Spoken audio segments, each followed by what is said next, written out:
ಇವತ್ತು ಒಂದು ಮಲೆನಾಡಿನ ಸ್ಪೆಷಲ್ ಆದಂಥ ನುಗ್ಗೆಕಾಯಿ ಸ್ವೀಟ್ ಪಲ್ಯ ಅಂತ ಹೇಳ್ತಾರೆ. ಅದನ್ನು ಹೇಗೆ ಮಾಡೋದು ಅಂತ ತೋರಿಸ್ಕೊಡ್ತೀನಿ. ಒನ್ ಟೈಮಿಗೋಸ್ಕರ ರೈಸ್ಗೆ ಏನಾದ್ರು ಡಿಫ್ರೆಂಟಾಗಿ ಮಾಡಬೇಕು ಅಂತಂದರೆ ದಯವಿಟ್ಟು ಇದನ್ನು ಮಾಡ್ಕೊಳ್ಳಿ, ತುಂಬ ಚೆನ್ನಾಗಿರುತ್ತೆ. ಹೇಗೆ ಮಾಡೋದು ಅಂತ ನೋಡೋಣ. ಫಸ್ಟಿಗೆ ಒಂದು ಬಾಣಲಿಗೆ ಒಂದು ಲೋಟ ನೀರು ಹಾಕಿ ನುಗ್ಗೆಕಾಯಿನ ಸಣ್ಣದಾಗಿ ಹೆಚ್ಕೊಂಡು 10 ಮಿನಿಟ್ಸ್ ಕುದಿಯೋದಕ್ಕೆ ಬಿಡಬೇಕಾಗುತ್ತೆ. ಈಗ ಅದು ನೀರು ಕುದಿಯೋದ್ರೊಳಗೆ ಮಿಕ್ಸಿ ಜಾರಿಗೆ ಏನು ಬೇಕು ಅದನ್ನು ರೆಡಿ ಮಾಡ್ಕೊಳ್ಳೋಣ.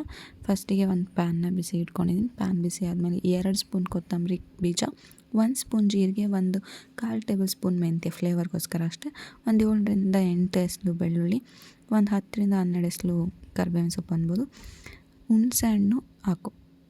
ಹುಣಸೆ ಹಣ್ಣು ಸ್ವಲ್ಪ ಲೈಕ್ ಹುಳಿ ಖಾರ ಸ್ವೀಟು ಸೇಮ್ ಇರಬೇಕಲ್ಲ, ಅದಕ್ಕೆ ನಮ್ಮ ಸೈಡ್ ಮಲೆನಾಡು ಸೈಡ್ ಹುಳಿ ಸಿಪ್ಪೆ ಅಂತ ಸಿಗುತ್ತೆ, ನಾನು ಅದನ್ನು ಹಾಕ್ಕೊಂಡಿದ್ದೀನಿ. ಒಂದು 5-6 ಪೀಸನ್ನು. ಹುಣಸೆ ಹಣ್ಣು ಅಂದರೆ ಒಂದು ನಿಂಬೆಹಣ್ಣಿನ ಗಾತ್ರದ ಹಾಕ್ಕೊಳ್ಳಿ, ತೊಂದರೆ ಇಲ್ಲ. ಹಾಗೆ ಖಾರಕ್ಕೆ ಒಣಮೆಣಸು ಒಂದು 10ರಿಂದ 12 ಹಾಕ್ಕೊಂಡಿದ್ದೀನಿ. ಖಾರನೂ ಈಕ್ವಲ್ ಆಗಬೇಕಲ್ಲ, ಇದಿಷ್ಟನ್ನು ಡ್ರೈ ರೋಸ್ಟನ್ನು ಮಾಡ್ಕೊತಾರೆ. ಇದನ್ನು ಇವಾಗ ಆರೋದಕ್ಕೆ ಬಿಡೋಣ. ಇದು ಆರೋದ್ರೊಳಗೆ ಮಿಕ್ಸಿ ಜಾರಿಗೆ ಒಂದು ಅರ್ಧ ಟೇಬಲ್ ಸ್ಪೂನ್ ಅರಶಿನದ ಪುಡಿ, 1 ಬಟ್ಲು ಕಾಯಿ ತುರಿ, ಹಾಗೆ ಉಪ್ಪು ರುಚಿಗೆ ಹಾಕ್ಕೊಂಡು ನಾವೇನು ಫ್ರೈ ಮಾಡ್ಕೊಂಡಿರ್ತೀವಲ್ಲ ಆ ಇಂಗ್ರೀಡಿಯೆಂಟ್ನು ಇದಕ್ಕೆ ಶಿಫ್ಟ್ ಮಾಡ್ಕೊಂಡು ಫೈನ್ ಪೇಸ್ಟನ್ನು ಮಾಡ್ಕೊತಾ ಇದ್ದೀನಿ. ಇಲ್ಲಿ ಫೈನ್ ಪೇಸ್ಟ್ ಮಾಡಿದ್ದೀನಿ, ಎತ್ತಿಟ್ಕೊಂಡಿದ್ದೀನಿ.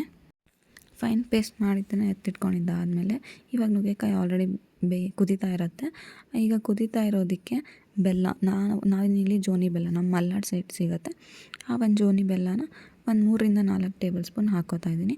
ನೀವು ಸ್ವಲ್ಪ ಅಂದರೆ ಸ್ವೀಟ್ ಇನ್ನೂ ಜಾಸ್ತಿ ತಿನ್ನೋರಾಗಿದ್ದರೆ ಇನ್ನು 1-2 ಸ್ಪೂನ್ ಜಾಸ್ತಿ ಹಾಕ್ಕೋಬೋದು, ಬಟ್ ಇಷ್ಟು ಸಾಕು.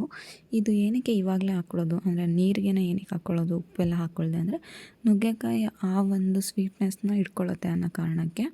ಇವಾಗ ಇದನ್ನು ಒಂದು 10ರಿಂದ 15 ನಿಮಿಷ ಕುದಿಸ್ಕೊಂಡ್ರೆ ಸಾಕು. ಇದೊಂದು ಸ್ವಲ್ಪ ಕಲರ್ ಚೇಂಜ್ ಆಗುತ್ತೆ, ಆವಾಗ ಸ್ವೀಟ್ನ ನುಗ್ಗೆಕಾಯಿ ಇಟ್ಕೊಂಡಿದೆ ಅಂತ ಅರ್ಥ. ಈಗ ಇದಕ್ಕೆ ನಾವೇನು ಪೇಸ್ಟನ್ನು ಮಾಡ್ಕೊಂಡಿದ್ವಿ ಆ ಒಂದು ಪೇಸ್ಟನ್ನು ಹಾಕ್ಕೋತಾ ಇದ್ದೀನಿ. ಇದು ತುಂಬ ತೆಳ್ಳಗಾಗೋದು ಬೇಡ, ಸಾಂಬಾರು ಥರ ಸ್ವಲ್ಪ ಗಟ್ಟಿಯಾಗಿರಬೇಕು. ನೋಡಿಬಿಟ್ಟು ನೀರನ್ನು ಹಾಕ್ಕೊಳ್ಳಿ. ಇದಕ್ಕೆ ಉಪ್ಪು ಕಡಿಮೆ ಆಗಿದೆ, ಇನ್ನೊಂದು ಸ್ವಲ್ಪ ರುಚಿಗೆ ಉಪ್ಪನ್ನು ಹಾಕ್ಕೋಬೋದು. ಈಗ ಇದಕ್ಕೆ ನಾನು ಮಿಕ್ಸಿ ಜಾರ್ಗೆ ಒಂದು 1/4 ಲೋಟ ನೀರನ್ನು ಹಾಕ್ಕೊಂಡು ಮತ್ತೆ ಹಾಕ್ಕೊಂಡಿದ್ದೀನಿ. ತುಂಬ ತಿಕ್ ಅಂತ ಅನ್ನಿಸ್ತು ಅಂತ, ಬಿಕಾಸ್ ಆಮೇಲೆ ಕುದ್ಮೇಲೆ ಇನ್ನೂ ತಿಕ್ಕಾಗತ್ತೆ. ಹಾಗಾಗಿ ಈಗ ಇದನ್ನು ಒಂದು 10ರಿಂದ 15 ನಿಮಿಷ ಮತ್ತೆ ಕುದಿಸಿದ್ರೆ ಸಾಕು. ತುಂಬ ಸಾಫ್ಟ್ ಆಗಬಾರ್ದು, ನುಗ್ಗೆಕಾಯಿ ಟೇಸ್ಟ್ ಇರೋಲ್ಲ. ಸ್ವಲ್ಪ ಗಟ್ಟಿನೇ ಇರಬೇಕು, ಅವಾಗ ತುಂಬ ಟೇಸ್ಟಿಯಾಗಿರುತ್ತೆ. ಇದು ನೀಟಾಗಿ ಒಂದು ಕುದಿ ಬಂದರೆ ಸಾಕು, ಬೆಂದಿದೆ ಅಂತ ಅರ್ಥ. ಇದು ನೀಟಾಗಿ ಫ್ಲೇವರ್ಸ್ನೆಲ್ಲ ನುಗ್ಗೆಕಾಯಿ ಎಳ್ಕೊಂಡಿರುತ್ತೆ. ಇವಾಗೇನು ನಾವು ಸಾಂಬಾರು ಲೈಕ್ ಅಂದರೆ ಮಿಕ್ಸಿ ಮಾಡಿದ್ದು ಹಾಕಿದ್ದೀವಲ್ವ ಪೇಸ್ಟು, ಆ ಪೇಸ್ಟನ್ನೆಲ್ಲ ನುಗ್ಗೆಕಾಯಿ ಎಳ್ಕೊಂಡಿರುತ್ತೆ. ಹಾಗಾಗಿ ಇನ್ನೊಂದು 10ರಿಂದ 15 ನಿಮಿಷ ಬಿಟ್ಟರೆ ಸಾಕು. ರುಚಿಯಾದಂಥ ಒಂದು ನುಗ್ಗೆಕಾಯಿ ಸ್ವೀಟ್ ಪಲ್ಯ ರೆಡಿ ಆಗುತ್ತೆ. ಇದು ನಿಮಗೆ ರೈಸ್ಗಂತೂ ತುಂಬ ಒಳ್ಳೆ ಕಾಂಬಿನೇಷನ್ ಅಂತ ಹೇಳ್ಬೋದು, ಬಿಸಿ ಬಿಸಿ ರೈಸಿಗೆ. ಈ ಒಂದು ರೆಸಿಪಿ ನಿಮಗೆಲ್ಲ ಇಷ್ಟ ಆಗಿದೆ ಅಂತ ಅಂದ್ಕೊಳ್ತೀನಿ. ಇಷ್ಟ ಆಗಿದೆ ಲೈಕ್ ಮಾಡಿ, ಕಮೆಂಟ್ ಮಾಡಿ, ಶೇರ್ ಮಾಡಿ. ಹಾಗೆ ಇನ್ನು ಯಾರು ನನ್ನ ಚಾನಲ್ನ ಸಬ್ಸ್ಕ್ರೈಬ್ ಆಗಿಲ್ಲ ದಯವಿಟ್ಟು ಸಬ್ಸ್ಕ್ರೈಬ್ ಮಾಡ್ಕೊಳ್ಳಿ.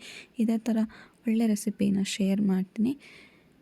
ನಿಮಗೆಲ್ಲ ಯೂಸ್ಫುಲ್ ಆಗುತ್ತೆ ಅಂತ ಅಂದ್ಕೊಂಡಿದ್ದೀನಿ, ಯೂಸ್ ಆಗ್ತಿದೆ ಅಂದ್ಕೊಂಡಿದ್ದೀನಿ. ಈ ಥರ ಸಪೋರ್ಟ್ ಮಾಡ್ತಾಯಿರಿ. Thank you so much for watching.